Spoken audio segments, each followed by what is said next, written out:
Greetings. The topic for today's video is going to be the 1960s custom amplifiers, famous for their tuck and roll covering and for their association with Creedence Clearwater Revival. The specific amp that we'll discuss today will be the Kustom K200B from around 1969. It's not exactly like the one that was used by Creedence Clearwater Revival, but I'll explain the very subtle differences. One interesting historical sidelight related to custom amplifiers is that their creator, a fellow named Bud Ross, set up his amplifier construction headquarters in that bustling metropolis of Chanute, Kansas, and then presided over it for several fairly successful years, until one fateful night when he lost it all in a poker game. So just knowing that people like this really exist, and not just in the movies, I just can't help but love him all the more. Okay, let's take a look at the head of the amplifier. Most noticeable at first is the glossy black plexiglass panel behind the controls, which is wonderful, but the downfall being you're going to have to see my image in the background, okay? So I apologize. Let's start over here on the left-hand side. We've got the low and high gain inputs, and they call this the bright channel. I'm not exactly sure why, but we do have a really nice big tank reverb. We've got tremolo with speed and intensity that we'll see is not as impressive as the reverb. And the normal controls volume, bass and treble, and then a bright switch.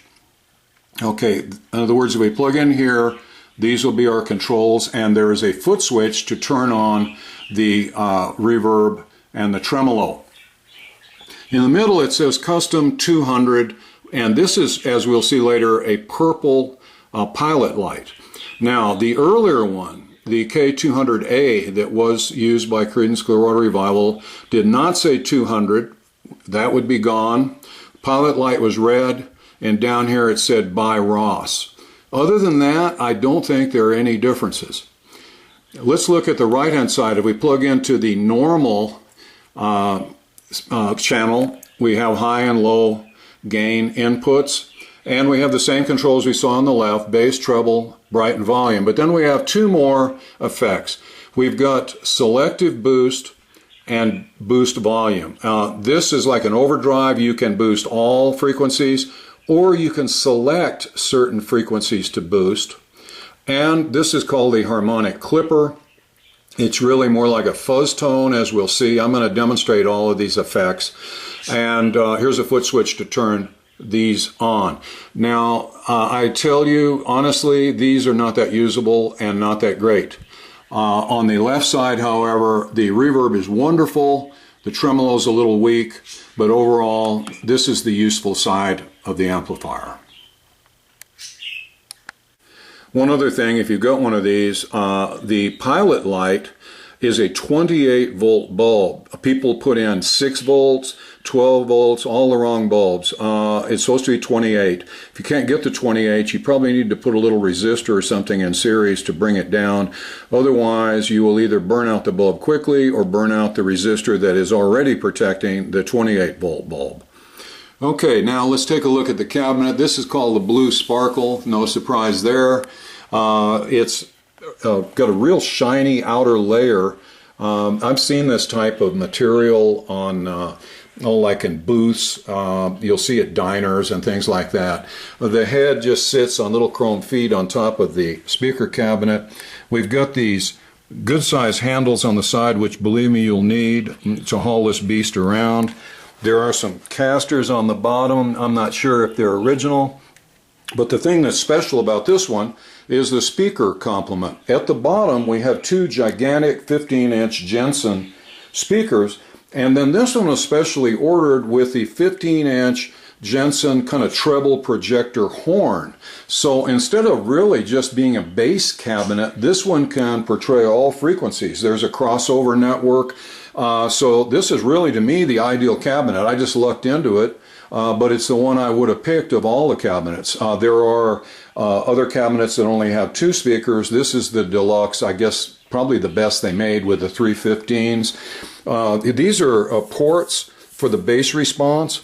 The cabinet is completely sealed up in the back. I mean, it is airtight. It is not only screwed down with about 900 screws, but it's also sealed with like a black silicone sealer, which makes removing the back door one of life's least pleasurable experiences.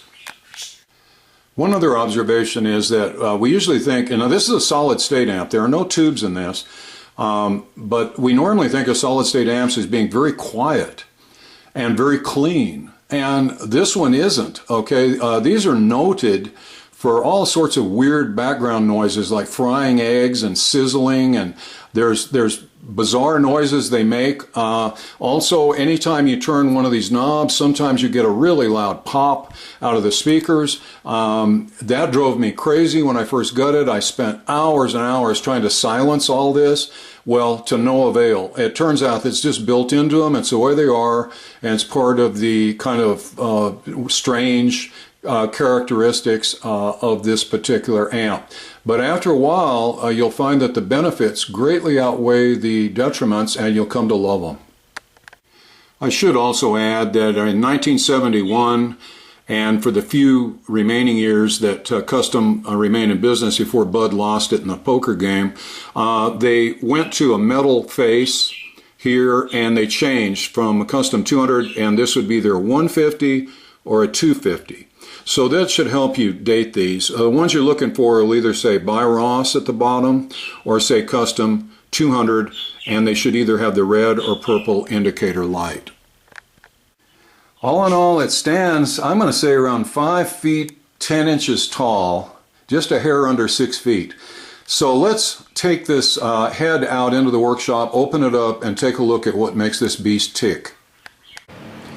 One other interesting tidbit is the guy I bought the amplifier from told me that it was bought locally. So I hunted down the original distributor here in town and talked to the man. He's retired now, but he's very nice. And he dug around through his files and found this literature for me. He was the Kustom dealer here in town, and as you see here, it's the 150, 250, and 500. So this will be the 1971 and 2 and on brochures, but it has all the details about each of the Kustom models inside. They also made all sorts of public address systems. Bear in mind also that these amplifiers were very popular with other musicians. I understand Waylon Jennings, Cheryl Crow, several other famous people actually use these on stage as their performance amplifiers. But you know, literature like this goes a long way to helping you to understand all the features and details of these early amps, and I was very pleased to be able to get these. Okay, here we are out in the workshop with the head of the Kustom K200B. And another thing of great interest is old Bud was quite the rascal, not only as a card player, but you notice the 200 here on the front would naturally make people think it's 200 watts. Well, all of the ID numbers of Kustom amps, if you want to know the wattage, you divide by 2. So this is actually a 100 watt head. You gotta love the guy. Well, here's the rear of the head. First, we have about 9 furlongs of power cable. Bear in mind, this was never meant to be a practice amp. These things were to be out on stage blasting rock music or country music. So they gave you enough cable where you could plug in to the next county, I guess, if their electric rates were lower. These are the speaker outputs. That big speaker cabinet has a good sized cable that comes up and plugs in here. And then on this side we have the original ID tag, and it's K200B-4. Now that 4 means that this amp head has 4 different effects. That's the best they made. If you just had tremolo and reverb, you would have a K200B-2. Okay, now the serial number 32941, I don't know that I've ever seen any serial number tallies for Kustom amps, but We just know this is either 69 or 70, and my feeling is 1969 from what I've gotten the information from the owner and the guy who sold it. Pull out the amp chassis. All we do is remove these 4 screws and the chassis will slide out the back. Well, here's the inside of the cabinet with the chassis removed, and as we've seen on the Fender cabinets, people are fond of scrawling numbers inside on the wood inside cabinets. Also, like the Fenders, they're none too stingy with the staples. I mean, good Lord. Okay, this is like the gross national product of Peru here, spent on staples to hold the covering on this amp. Well, here's a scan of the rear of the control panel. As you can see, these circuit boards are heavily populated with all sorts of complex switches, Sprague orange drop capacitors. Very nicely made, actually. The leads are short, very impressive. And I also assume it's probably modular construction, where depending on what amp they're building, they'll pop in a different circuit board. They would use the same general chassis for all the different amplifiers and then just tailor the circuit boards to match the type of amp that they were producing. Notice here we have a hardwired fuse, which shows a lot of confidence that you won't need to replace it. I haven't had to, thank God. And then down here, notice this large high wattage resistor that is reducing the voltage to the pilot light, as I suggested earlier. Well, here's a different vantage point on the chassis, dominated first of all by a good size reverb tank, and it's a dandy. This thing has wonderful reverb and a massive power transformer. I mean, this thing's huge. You almost need a forklift to carry it around, okay? Very large, substantial power transformer. And then the biggest filter capacitors you will ever see. And those aren't even the size of the original capacitors. Look at these babies. Look at that. 4,500 microfarads at 50 volts. Having been used to working on tube amps where it's more like 20 microfarads at 500 volts, it's odd, but everything's reversed in solid state amps. Very, very high capacitance and low voltage. But these are no joy at all to replace simply because of the price. They're about $75 for a pair of these. Okay, and then it really makes you happy because it doesn't help at all. As I said, this was a very noisy amplifier, so after I couldn't find anything else wrong with it, I assumed, well, it's those darn filter capacitors. I replaced them and it was just as noisy afterwards. So unless your custom amp is humming like the Mormon Tabernacle Choir, I would not even consider replacing the filter capacitors. These things, I think, are built to last forever, okay? And replacing them is just sort of a waste of money, unless you got that 60 cycle or 120 cycle hum that is just will not go away. Big, healthy rectifier, full wave bridge rectifier on the bottom of the chassis. I'm going to pull this reverb tank so we can see the power supply at the rear. Okay, I removed the 17-inch Accutronics reverb tank so we can get a better look at the power supply. Look at the heat sinking they've done on these output transistors. Same down here, big aluminum heat sinks. Orange drop capacitors, beautiful circuit boards. I mean, you can say what you want about old Bud and Chanute, Kansas, but those guys built some amps. I mean, this thing is rock solid and just as powerful as can be. You can see why there's a whole kind of a cult of people that just worship these amps. I had never really heard of them until I responded to a Craigslist ad for this amp, and once I started digging into the history and all, I was just completely fascinated by them. To be honest, when I first saw the amp, I thought, well, I don't want that. That thing's as big as a refrigerator and it's solid state. The heck with it. And the guy that was trying to sell it was a good salesman. He plugged in some crummy, like $80 guitar into it and proceeded to blast the doors off of his garage Needless to say, he was helping me load it shortly thereafter, because the tone and volume, the power, just the character of this thing was absolutely overwhelming. Okay, I've got the amp head all buttoned up. We're plugged into the left hand of the bright input channel, which is controlled by the left hand side of the amplifier. The tone controls are at neutral, and the volume is down real low, like 2 or 3.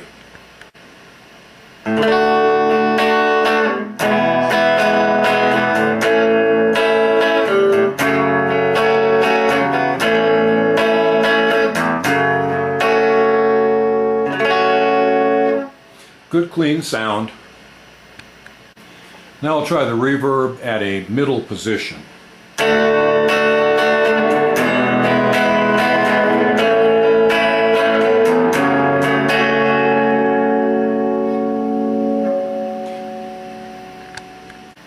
And now I'll try it with maximum reverb.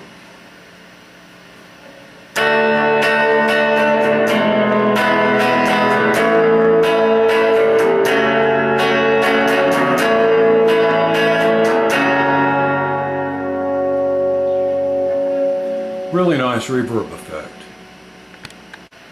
Okay, here we are at maximum tremolo. As I said, the tremolo effect's not particularly strong with this amp head.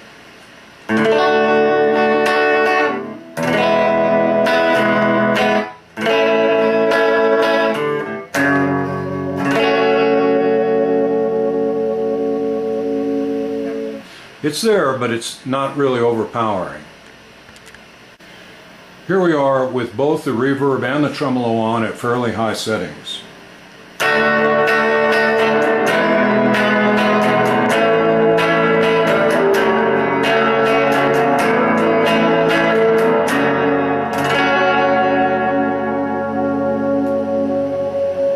Pretty neat.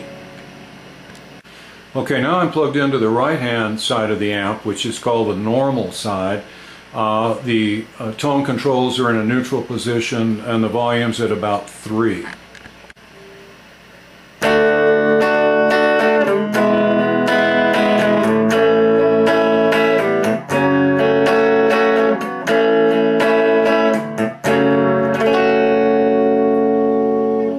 A little mellower than the left-hand side or the bright side. Okay, the boost effect is a little strange. I'm going to actually have to go up to the amp and pick the different frequencies that will be boosted.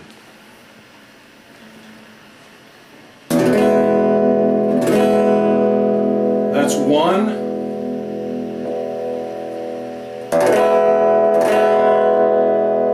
2.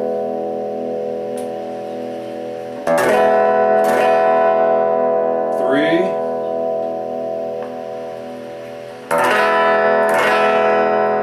4.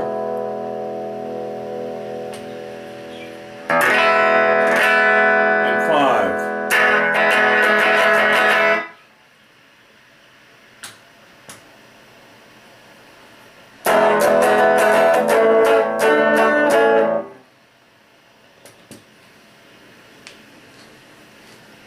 So as you can see, about all it amounts to really is a tone control with like 5 different increments.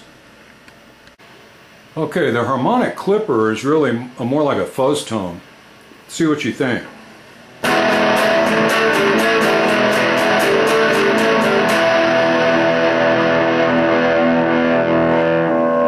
Almost a heavy metal type of sound, which is not my cup of tea, but there you have it. That's the 4 different effects, and like I said earlier, I think you'll see the left-hand side of the amp's a whole lot more useful than the right-hand side. In fact, I see very little benefit to either that frequency boost or the Harmonic Clipper.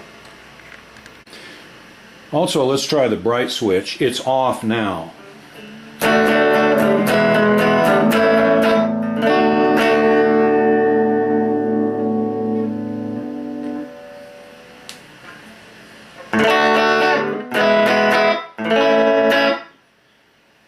Quite a difference. Well, that about does it for the mighty Kustom K200B-4 amplifier. I hope you found the proceedings interesting and informative, that you will consider perhaps subscribing to my channel or at least tuning in for future videos. I really appreciate your time and interest, and I hope to see you again in the near future. Thanks so much for watching.